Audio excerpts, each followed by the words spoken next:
Hi, my name is Rachel. Welcome back to another YouTube video. I am now 37 weeks pregnant, which means I have reached early term. Full term is at 39 weeks, and then your due date's at 40 weeks. Your baby could come before or after, but basically once you hit 37 weeks, it's considered a safe time to deliver your baby. I don't think she's coming anytime soon. I think it's going to be at least a couple more weeks, but still very, very cool milestone to be this far along now. In today's video, I'm going to be specifically focusing on the birth prep that I've done in trimester 1 to trimester 2 to trimester 3. So I'll show all of those exercises that I do before my workouts and just on other times of the day if needed. And then I'll also talk about some of my significant training adjustments I'm making for the last, maybe full training block before giving birth. But before that, let's do a baby bump update. Let's just go ahead and hop right into it. I cannot believe that I am now 37 weeks pregnant. So crazy. So now this is officially term, which means she could basically come at any time. It's early term still, so you don't reach full term until 39 weeks, and then your due date's at 40 weeks. But right now I'm up 23.6 pounds to 169.2 pounds body weight, and the weight gain is definitely slowing down. Once you hit 36 weeks, it's common for fluid levels to drop off, and then even though the baby is still growing, your weight gain might not be as fast, or it might even stall out. But I could definitely feel she's growing and super excited for whenever she decides to come. I feel like she's dropped a little bit, but I'm definitely gonna say that she'll be in there until at least 39 weeks. We'll see, Pretzel. Pretzel, are you excited to meet your sister? You're always gonna be my first baby girl though. I love you. I honestly think that even at 37 weeks, my dog still has no idea that there's a baby in my belly. My cat is definitely suspicious. He definitely licks my belly all the time, but I think that they'll both be really, really excited, and I think they'll be both really, really sweet with her. Convert this area into a home gym for when the baby's here, because obviously it's gonna be hard to get into the gym. So right now, we're dealing with carpet, so we're gonna try to put plywood underneath it to stabilize the surface, and then I'll get to start setting up all the area. But for right now, literally just using this as my birth prep area. So I have a bench, all of my birth prep things, stretching area, nice and peaceful little area. But I'm planning on putting a squat rack there, the plates and barbells over here, a cable system over here, and then a nice little dumbbell set over there. And then bassinet also came in, so finalize all the baby purchases. So in trimester 1, the very, very first area of focus that I would recommend starting with, which I started with at 3 weeks and 4 days pregnant when I first found out, and this was just tacking this on in front of my regular warm-up. So usually for my warm-ups, I'm just doing some single leg RDLs with some rotation, making sure I'm stable on one leg before I get onto 2 legs. But the biggest change that I made was regarding my breath. So the 360 breathing with the pelvic floor connection is what you're going to focus on for trimester 1 before you start loading any weights. Even if you've been lifting for years and years like I have, you want to make sure that you're making this shift before you can safely add load during pregnancy, because this is going to be the most optimal way to train your core and pelvic floor to function together and promote a healthy pregnancy. So basically, when you're thinking about any movement, the eccentric movement is when you're going to be getting the full 360-degree expansion. So if you put your hands on your side, you take a big inhale,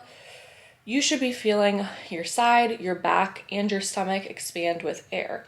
And as you're doing that, so let's say we're adding a movement in like a body weight squat. So as you are breathing in, you are going down the eccentric, the easy part of the movement. You are relaxing, opening up your pelvic floor. And then as you go back up, thinking hugging the baby, bringing your core back up, bringing your pelvic floor back up. And that's when you're doing the concentric part of the movement, the more difficult part of the movement. So that is important to making sure that you are having that breath engaged with everything you do. So before I get into anything weighted, I'm making sure that I have that breath pelvic floor connection. So I start by just laying on my back, practicing those breathings. I just do about 10 breaths just on my back, and then I also include my pelvis in it. So you'll see a little bit of pelvic movement as I'm practicing that 360-degree breathing. And then I'm doing some clamshells side to side as I'm still laying on my back to practice with some movement. So I'm starting slow with adding movements as I get into this progression. And then from the clamshells, I will flip over, and then I'm doing my cat-cows. Again, still practicing that 360-degree connection. And then I might move side to side if my spine's feeling tight, and then again, still practicing that breathing as I'm moving through there. And then I'm going to do some core activation exercises. So my favorite one for this is just a bird dog. So as you are, expanding, stretching out your leg and then bringing it back in, so you're still practicing that 360-degree breath throughout that movement. And then I will get into, again, my single leg RDLs, but even though I did this before pregnancy, I'm practicing the breathing with that. And then lastly, I'll get into squats if it's a squat day. And then I'll start practicing this as I'm loading my movements. But that is the biggest focus for trimester 1. You just want to make sure that you have the breath and pelvic floor connection down. In trimester 2, that's when your baby starts getting bigger. So by the time you hit about 20 weeks, that's when my baby hit 1 pound, which seems crazy. Before I was pregnant, I was like, oh, I thought it would just be a steady growth throughout time, but really your baby's super, super small. They have tons of room to move around. But once I was 20 weeks pregnant, I found out that my baby was in a head up position, breech position, which is totally normal for that time frame. However, they are still flipping around. Like, she was doing 360-degree flips like all day long, but on the day that I did the ultrasound, she ended up being head up. So you want to encourage your baby to be like, okay, let's do some movements where we're encouraging you to go to head down. So that's when I started practicing my inversions. So this is a really good exercise for encouraging your baby into that position. If you look up spinning babies, there's lots of other exercises you can do for that as well, but I did a lot of just down dog stretches, inversions, and I should also mention that I was stretching every single day from the beginning of my pregnancy, but my stretches had to be modified as my belly started to get bigger, so I noticed those regressions, modifications, changes as I got into trimester 2. And then the other thing, in addition to inversions, I focus a lot more on creating space in my pelvis and in my rib cage, because a lot of times that can lead your baby to not feeling comfortable moving. So the big thing that I would do is I would just do an adductor stretch, and then I would lean side to side, hold for a few breaths, do a couple of different spinal rotations, and then making sure you're stretching out your hips and able to move properly with your pelvis. There's no restrictions. So kind of just being fluid and feeling where those restrictions are so that you can know where you need to create space so that your baby feels comfortable moving down. And I think I felt her more permanently head down around 30 weeks. So 30 weeks is a good time to feel confident with that. Once you hit 36 weeks, if your baby's not head down, that's when they get worried. But again, she was like hanging out in all sorts of different crazy positions. So I definitely feel like doing that exercise helped her stay in head down. And now at 37 weeks, she's still head down, which is great. And then moving into trimester 3, the changes that I started making in trimester 3 were more just, well, you'll have a lot of aches and pains in your body, so you're wanting to make sure that you're able to move properly. And then again, you're also trying to make sure the baby is encouraged into a good position. So even if they're head down, you still want to encourage them to be able to drop into the pelvis. The baby starts to drop as you get into the 3rd trimester, especially later in the 3rd trimester once you get closer to delivery.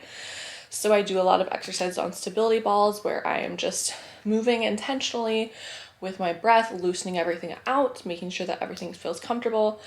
And I want to say that less is more when you're doing these exercises. There's so many videos out there where people are just doing all these crazy sorts of exercises. If you just focus on 1 or 2 added changes each trimester, I think that's going to make you feel a lot better in a more optimal position for labor. But yeah, that's pretty much everything I've done for my warm-ups, how I progressed from 1st to 2nd to 3rd trimester. And then if during my workouts I feel like I need to loosen up more, or if during other points of the day I feel like I need to loosen up more, I'll do these exercises. Again, I'll also stretch every single day. It has gotten hard, especially in the 3rd trimester, to have stretches that are comfortable, but I truly do feel like these movement preparations have not only helped my body feel really, really good and have literally no pain throughout my entire pregnancy, but also ultimately encourage my baby into a good position. And I'm going to, in my next video, talk about more of the layers of the pelvis. And what I'm doing is I get even closer to my due date to really, really encourage these optimal positions, especially in labor. When you talk about the stations of the baby, if they're in the pelvic inlet, the mid pelvis, or the pelvic outlet, So yeah, that's all for now. I'm gonna hop into some of my training changes that I've made in this last training block before birth next. And overall, I think the biggest thing that everyone should prioritize during pregnancy is just overall movement. I truly feel like walking, keeping my steps at 10,000 steps a day, it's not only helped me not have any pain, but I also feel like it's helped encourage the baby to stay in an optimal position.